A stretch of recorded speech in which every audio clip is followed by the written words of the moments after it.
አሰላሙ አሌይኩም ሰላም ቤተሰብ እንዴት ናቸው? እንግዲህ ዛሬ ደግሞ ለየት ባለ በአዲስ ቪዲዮ እና በመጀመሪያ ስራዬ ይህንን ስራ ስሰራ የመጀመሪያ ነው። እንግዲህ አሁን ላይ ሁሉ ነገር የመጀመሪያ እየሆነልኝ ነው። ደስ ብሎኛል ማለት ነው። ይሄን እንደዚህ አድርጌ በመስራቴ በጣም ደስተኛ ነኝ። እንግዲህ የጁምዓ ዕለት እራት ነበር የተሰራው። በጣም ደስ የሚል ይህን የመሰለ ምግርነሽ ወይንም ደረቅ ከሽ ከሽ የሚል ማለት ነውና ብሩስት እንበለው ይኸውላችሁ። በቃ ብሩስት እንበልና እንያዘው። ይህን የመሰለ ነው ከሽ ከሽ የሚል ድርቅ ያለ። እንግዲህ ወደ ስራዬ እገባለሁ። እስከ መጨረሻው ተከታተሉኝ። 4 የዶሮ ሰድር አስቀምጫለሁ። ስድር ድጃጅ ነው የሚሉት። ሰድር ድጃጅ ይባላል። አጥንት የሌለው ማለት ነው። ምንም አጥንት የለውም። ይሄ በዚህ መልኩ እንሰነጣጥቃለን። እዚህ ያደረግን የምንፈልገውን ያክል ሰነጣጥቀን እናዘጋጃለን ማለት ነው። ይሄን የመሰለ 5 ቦታ አቆራርጫለሁ። ቪዲዮ እስከ መጨረሻው ስትከታተሉ ደግሞ የበለጠ ይገባችኋል ማለት ነው። የመስራት ፍላጎት ያላችሁ የትም ሄድን የትም ቤታችን ውስጥ እንድንሰራው በቃ የተለያዩ ነገሮች መብላትም መሸጥም እንፈልግ እንችላለን ማለት ነው። ይሄ እንግዲህ ቅመማ ቅመሞች ናቸው። ነጭ ሽንኩርት፣ ቀይ ሽንኩርት፣ ፍልፍል ባርድ፣ ይሄ ፍልፍል ሮሚ ቀዩ ማለት ነው። ብዙ ነገሮች ናቸው የተደረጉበት፣ ጫው ሳይቀር ፓውደር ናቸው የተፈጩ ሁሉም ቅመማ ቅመሞች ማለት ነው። በዚህ መልኩ ውሃ በትንሽ እያደረግን በመጠኑ እንዳይቀጣጥንብን እናደርጋለን። ቅጥንጥን ብሎ ሜዳ እንዳይሆንብን ማለት ነው። በዚህ መልኩ ያን የተሰነጣጠቀውን የዶሮ ስጋ እንደዚህ እናስገባለን፣ ወይም ድጃጅ እንደዚህ እናደርጋለን። ዘፈዝፈዋለን ማለት ነው ለትንሽ ደቂቃዎች። ለ1 ሰዓትም ሆነ ለ2 ሰዓትም ለግማሽ ሰዓትም ቢሆን ቢዘፈዘፍ ችግር የለውም። ቢያንስ ግማሽ ሰዓት እንኳን መቀመጥ አለበት። 20 ደቂቃ እንደዚህ ተደርጎ ይቀመጣል። ወደ ሌላው ስራ ደግሞ ስንሄድ ማለት ነው። እስከዛ ድረስ እንትን ይላል። ከዚያ ዱቄት አሁንም ደግሞ እንጨምራለን። ነጭ ሽንኩርትና ቀይ ሽንኩርት፣ ጫው የተፈጩ ማለት ነው፣ ፓውደር ናቸው። ጫው በዚህ መልኩ ዱቄቱ ላይ እናደርጋለን። ቤኪንግ ፓውደር በዚህ መልኩ እንጨምርና ነሽራ የሚባል አለ አይደል? የበቆሎ ዱቄት ትንሽ ተጨምሮበታል። ያው ደረቅ ስለሆነ ያደርቀዋል ማለት ነው። የበቆሎ ዱቄት በተፈጥሮ ደረቅ ነው። ስለዚህ ይሄ እንደዚህ ተደርጎበት ዱቄቱ ግን በነገራችን ላይ የራሱ የብሩስት ዱቄት አለ። እሱ ነው።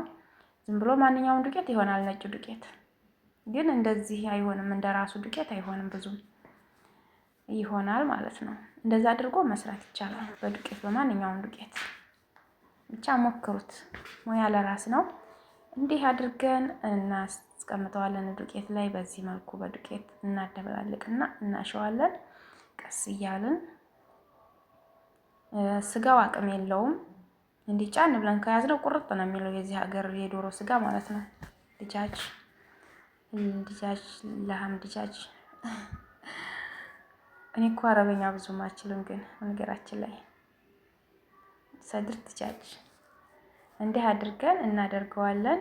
ምናልባት አረቦች ቢያዩ ማለት ነው ብዬ ነው። ይህን ይመስላል። ድጃጁና ደቂቅ እንደዚህ ተደርጓል ከዱቄቱ ጋር። አሁንም ደግሞ ውሃ ነከር እያደረግን መልሰን ደግሞ አሁንም ውሃ ነክርና መልሰዋለሁ ማለት ነው። ዱቄቱ በደንብ እንዲይዝልን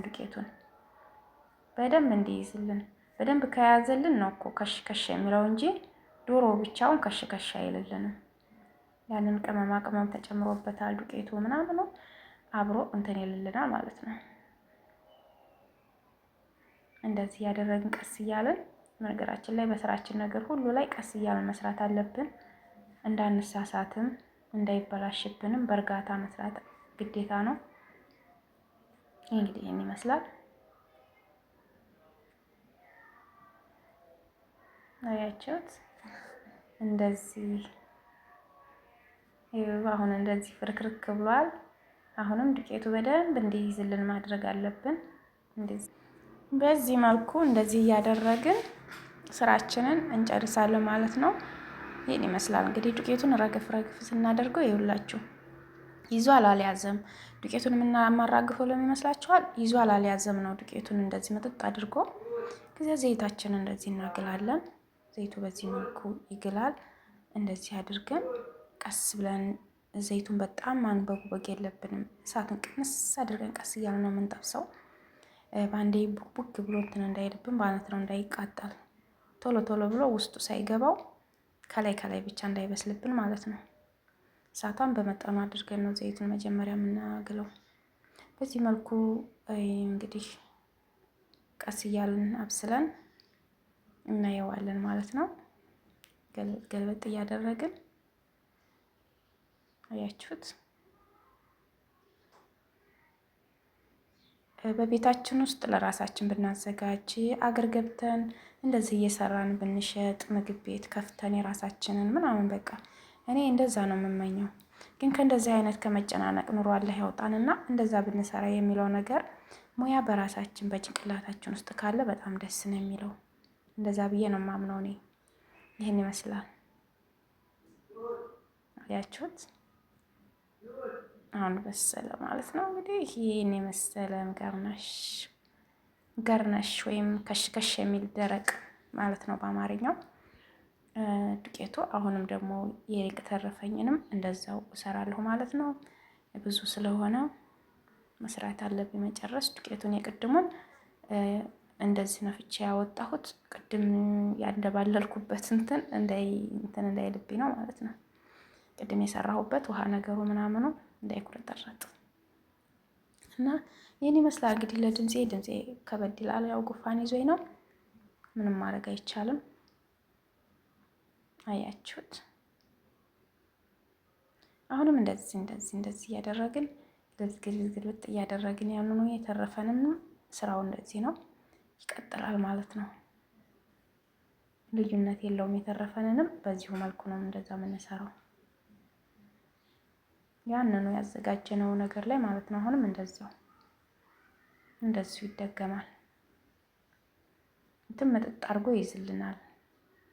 ዱቄቱን በደንብ መጥጥ አድርጎ ነው የሚይዝልን። በነገራችን ላይ የዱቄቱም ላይ ሁሉም ላይ ጫው ነገር ትንሽ ትንሽ አለበት። አያችሁ ፍርፍር ያለ በቃ የሆነ ቡት ያለ ዱቄቱን ምጥጥ አድርጎ ነው የያዘው ይዞታል። አሁንም እዚያው ጋሎ ዘይት ላይ በዚህ መልኩ ይጠበሳል ማለት ነው። እሳቱን ተቀንሷል። በስነ ስርዓት ባለው መንገድ እንደዚህ አድርገን ግልብጥ እያደረግን እንሰራዋለን ማለት ነው። ውድ ቤተሰቦቼ እንግዲህ ይህን ቪዲዮ ከወደዳችሁት ላይክ፣ ሰብስክራይብ ቤተሰብ አድርጉኝ፣ ይጠቅማችኋል። ይህን ይመስላል በስሎ በዚህ መልኩ ወጥቷል። ማሻላ እንዴት እንደሚያምር እንዴት እንደሚጥም ማለት ነው።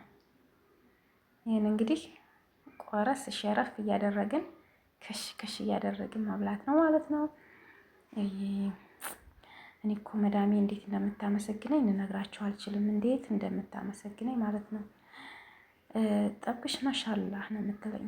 ማሻላህ ጠብክ ትለኛለች። በአንዴ ይገባሻል ነው የምትለኝ። በአንዴ ይገባኛል። ያየሁት ነገር በአንዴ ቶሎ ነው የሚገባኝ። እንግዲህ እሷ አይታ ነው የምትነግረኝ። እንደዚህ አድርገሽ ስሪ ትለኛለች። ከዚያ እኔም ደግሞ ያለው ቪዲዮ እኔ መልሼ እሰራለሁ ማለት ነው። ይህን ይመስላል። አያችሁት? ፍርፍር ያለ ቀስ እያልን የሰራነው ነገር። እሳቱን ግን አደራ ቡልቡል አድርጋችሁ ዝም ብሎ ከውስጡ ስጋው ቁጭ እንዳይል ማለት ነው። የዶሮ ስጋ ከላይ ያለው ደግሞ የሆነ ትክን ነገር እንዳይልባችሁ ዘይቱን ስትጠብሱ በስነ ስርዓት ቀስ ብላችሁ መጠበስ አለበት።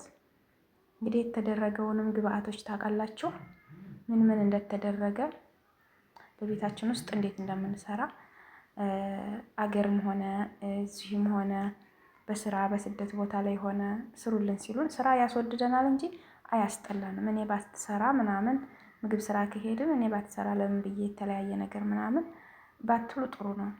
እኔ ያ ማለት እየጎዳኝ ነበረ። አሁን ግን ለራሴ እውቀት እየፈጠርኩ ነው። በቃ ይጎዳናል እንጂ አይጠቅመንም። ብንሰራ ለራሳችን ማለት ነው እውቀት ነው። ነገ ብድግ ብለን መስራት እንችላለን። መብላት ብንፈልግ የሆነ ነገር በቃ አገር ገብተን መሸጥ ብንፈልግ ሰርተን መሸጥ ምናምን ብንፈልግ እንደዚህ ከፍተን የሆነ ምግብ ቤት እንችላለን ማለት ነው። እውቀቱ ካለን መስራት መቼም አያስነውርም። ሀገር ጥሰን የመጣ ነው ለስራ እስከሆነ ድረስ። እኔ ይህን ይመስላል እንግዲህ ውድ ቤተሰቦቼ፣ መልካም ጊዜ መልካም ቆይታ ላለው ቪዲዮዎችን ላይክ እና ሰብስክራይብ ሼር አድርጉልኝ፣ አበረታቱኝ።